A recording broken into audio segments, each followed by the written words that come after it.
मैं तो इतना ही कहूँगी कि जितने भी MOU इस इन्वेस्टर समिट में साइन हुए हैं, अगर उनमें से आधे में भी काम हो जाए तो हमारा राज्य तरक्की कर लेगा, क्योंकि बाहर जितने भी इन्वेस्टर समिट हुए हैं वो सब एक मुकाम तक पहुंचे हैं। तो मैं चाहती हूँ कि इसका भी कोई ना कोई हल निकले, क्योंकि बाहर से सिंगापुर से कुछ हमारे जानने वाले आए थे, दिल्ली नोएडा से जानने वाले आए थे, और उन लोगों का कहना है कि कम से कम हमारा यहाँ आना, किराया टाइम जो लगा है वो वेस्ट ना हो। तो कुछ ना कुछ हल निकलना चाहिए और सभी लोगों को रोजगार मिलना चाहिए। देखिए, समिट हुआ अच्छी बात है, लेकिन एक समिट पहले भी हुआ था, उसका हल भी हम देख चुके हैं। इन्वेस्टर समिट जो हुआ है इसमें वैसे निश्चित रूप से देखो हमें लगता है कि राज्य का विकास होगा और जो हमारे नौजवान युवा हैं उनको रोज़गार मिलेगा, यहाँ पे इंडस्ट्री आएंगी। तो जब इंडस्ट्री आएंगी तो निश्चित रूप से डेवलपमेंट होना तय। तो ये बहुत अच्छा स्टेप है माननीय मुख्यमंत्री जी का, जो उन्होंने बहुत बढ़ चढ़ के इसमें काम किया है। इन्वेस्टर समिट में लगभग 3.5 लाख करोड़ का जो करार हुए हैं, इसमें से मेरा मानना यह है कि अगर क्योंकि सरकार काफ़ी इसमें जोर लगा रही है, तो मुझे लग रहा है अगर 50% भी अगर इसका अगर ग्राउंडिंग हो गई तो उत्तराखंड को आप देखो GST में अलग मिलेगा, टैक्स अपने स्टेट के जो है काफ़ी मार्केट आपका एकदम डेवलप हो जाएगा, होटल आपके, ट्रांसपोर्ट आपके, एम्प्लॉयमेंट, ये सारी चीज़ें इसमें जो है एक झटके में उत्तराखंड की जो है उसके ऊपर आएंगे ये सब चीज़ें। कि इस नए छोटे राज्य के लिए इन्वेस्टर समिट जो हुआ है ये बहुत अच्छा प्रयास है और आगे इसमें सफलता बहुत मिलेगी। ऐसा भी नहीं होता, कई लोग कहते हैं या दूसरी पार्टियां कहती हैं कि ये कुछ नहीं है और इस प्रकार ऐसा कुछ नहीं हुआ, लेकिन शुरुआत तो हुई है, कम से कम एक शुरुआत हुई है और ये जहाँ तक जाएगा विकास में मुझे लगता है कि ये मील का पत्थर साबित होगा। उत्तराखंड को निवेश की बहुत ज़रूरत है, क्योंकि नया राज्य है और हम लोगों की ये 5वीं विधानसभा है और हिमालयन राज्य होने के नाते हमारे बहुत सारी दुविधाएं हैं निवेश को लेकर के, क्योंकि हमारे पास अपने आय के साधन नहीं हैं। फॉरेस्ट का एक बहुत लंबा चौड़ा क्षेत्र जो है फॉरेस्ट में है, तो उसमें एक ये बहुत अच्छी शुरुआत हुई है और धामी जी को एक इसका हमें श्रेय देना चाहिए कि उन्होंने इस आयोजन में जो है प्रधानमंत्री यानी भारत सरकार को भी इसमें शामिल किया। देखो, मैं तो सीधा बोलना चाहूँगा कि आगरा खाल, ब्यासी और काठगोदाम से ऊपर उद्योग धंधे स्थापित होने चाहिए। हमने जो है आज 23 बरस देख लिया है, वहाँ के जो पर्वतीय अंचल के लोग हैं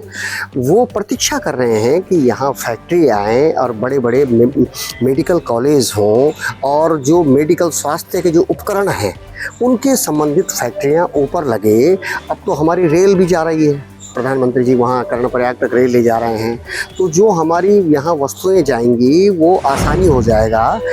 कैसे देखते हैं कि यहाँ पर जिस तरीके से करोड़ों के MOU साइन हुए हैं उत्तराखंड के विकास के लिए?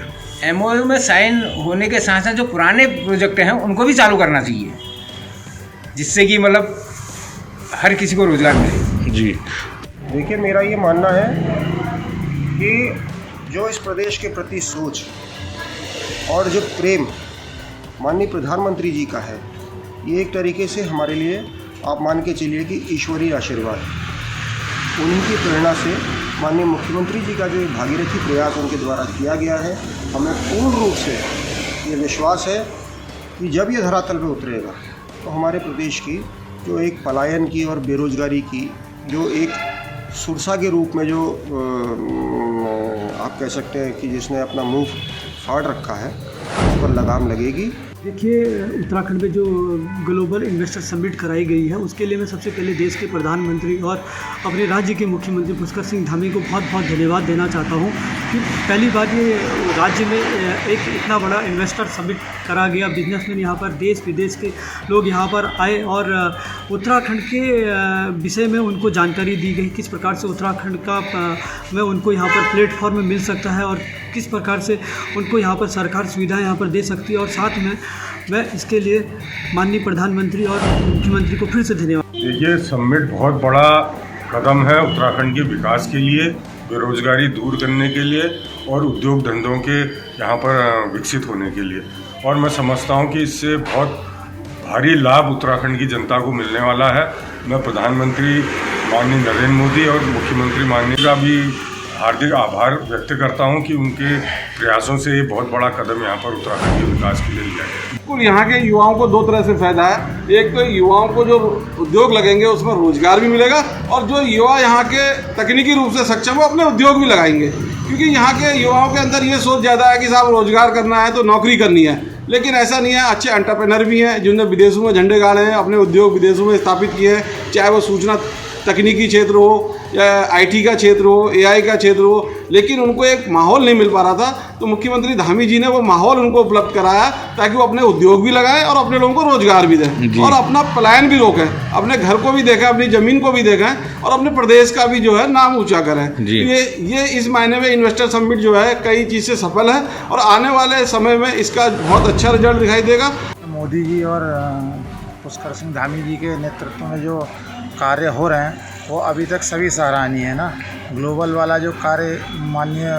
पुष्कर सिंह धामी जी ने के द्वारा यहाँ किया गया, जिसमें देश के सभी बड़े बड़े उद्योगपति आए और माननीय प्रधानमंत्री ने स्वयं उसका उद्घाटन किया। काफ़ी समस्याएं जो है युवाओं के संग जो थी रोज़गार की, वो काफ़ी इससे आने से जो है काफ़ी समस्याओं का निराकरण होगा। यानी कि प्रदेश में जो है जो युवा पढ़े लिखे इधर उधर नौजवान घूमते थे, उसको काफ़ी रोज़गार की संभावनाएं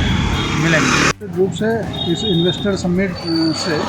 जो पहाड़ में रोज़गार की समस्या है, उस रोज़गार की समस्या का समाधान होगा। और इस इन्वेस्टर समिट की आप गंभीरता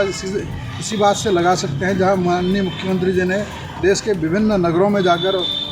देश के उद्योगपतियों को आह्वान किया कि वो आकर उत्तराखंड में अपना प्रतिष्ठान लगाएं, यहाँ के युवाओं को रोज़गार दें।